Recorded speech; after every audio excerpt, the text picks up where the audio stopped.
Narinig nyo na ba ang latest, mga Marites? Mainit-init pa nga, heto na nga at meron daw bagong bukas na McDo dito sa May Prado, Castellan. At syempre, sasamal kami, paitalwi kewari. Nyamatan. Kaya after nga magpa-check up ng mata ni Kuya Teo at after nga namin magtiyanggi, heto na nga at bibinyagan na nga namin ng bagong bukas na McDo dito sa May Castellan. Let's go! Yahoo! Pagod na pagod sila dyan, Mesami, dahil pinaglakad ko sila ng malayo dahil nagtiyanggi nga kami dyan. Sabi ko sa kanila, wag silang mag-alala dahil after nga nilang maglakad dyan, is dadanin ko nga sila sa McDo. Kaya nung sinabi kong pupunta kami na McDo, kaya heto, kinabiladaya. Tuwang-tuwa nga sila dahil sabi ko sa kanila is bagong bukas nga ito at hindi na siya masyadong malayo sa school nila. Bibawi lang.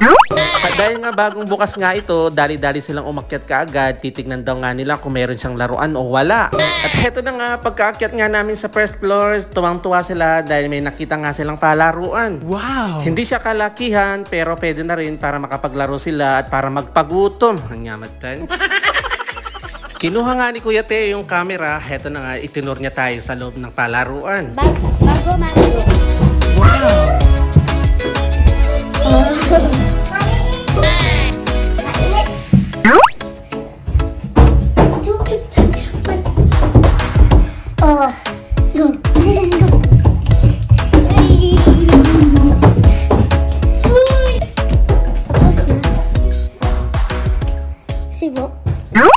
Malaki-laki na rin siya, Mesami, dahil maluwag sa baba at dito nga sa taas is meron siyang palaruan at pwede ka rin kumain habang naglalaro sila. Kaya panigradong pabalik-balik na naman po kami dito. Nyamatan.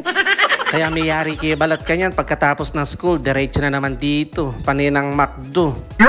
Fast forward na nga, after nga nilang maglaro, heto na nga at mag-o-order na sila. Kapag nakakita nga kayo ng malaking iPhone, dapat may asawa na kayo, kaya may anak na kayo, panigurado sila na yung mag-o-order para sa inyo.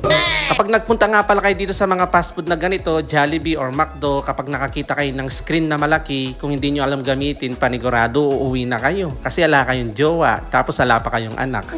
Tignan nyo naman yung mga pinanganak na Generation Alpha. Tignan nyo sila, oh. Ganyan nakatindi yung mga bata ngayon. Baka hindi natin alam gamitin yan. Mapapauwi ka ng bahay ng hindi oras. Nyamatan.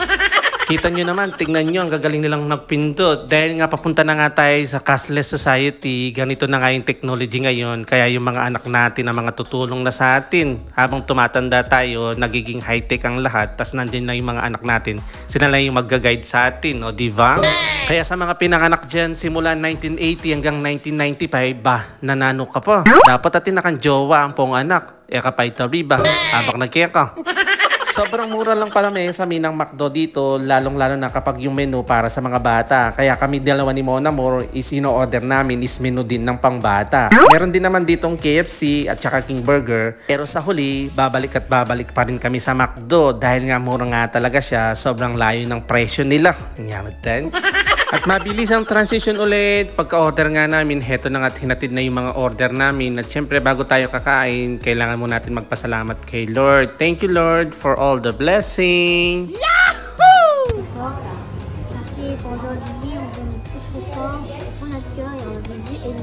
Amen.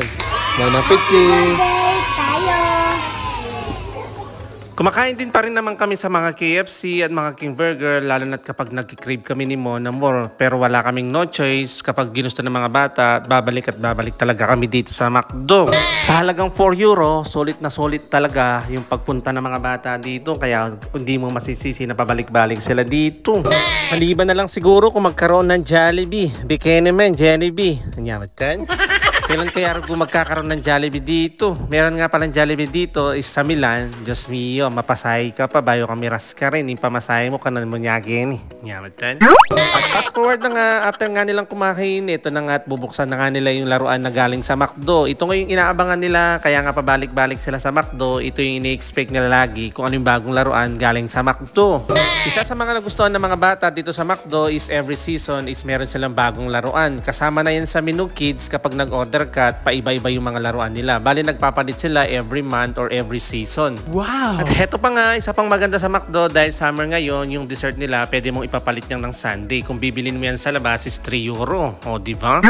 And finally, after na nga namin kumain, heto na nga at mag-aayos na nga kami ng pinagkainan. At dito nga pala is inaayos ng maigi yung mga pinagkainan dito. Ihiwalay yung mga nabubulok at hindi nabubulok.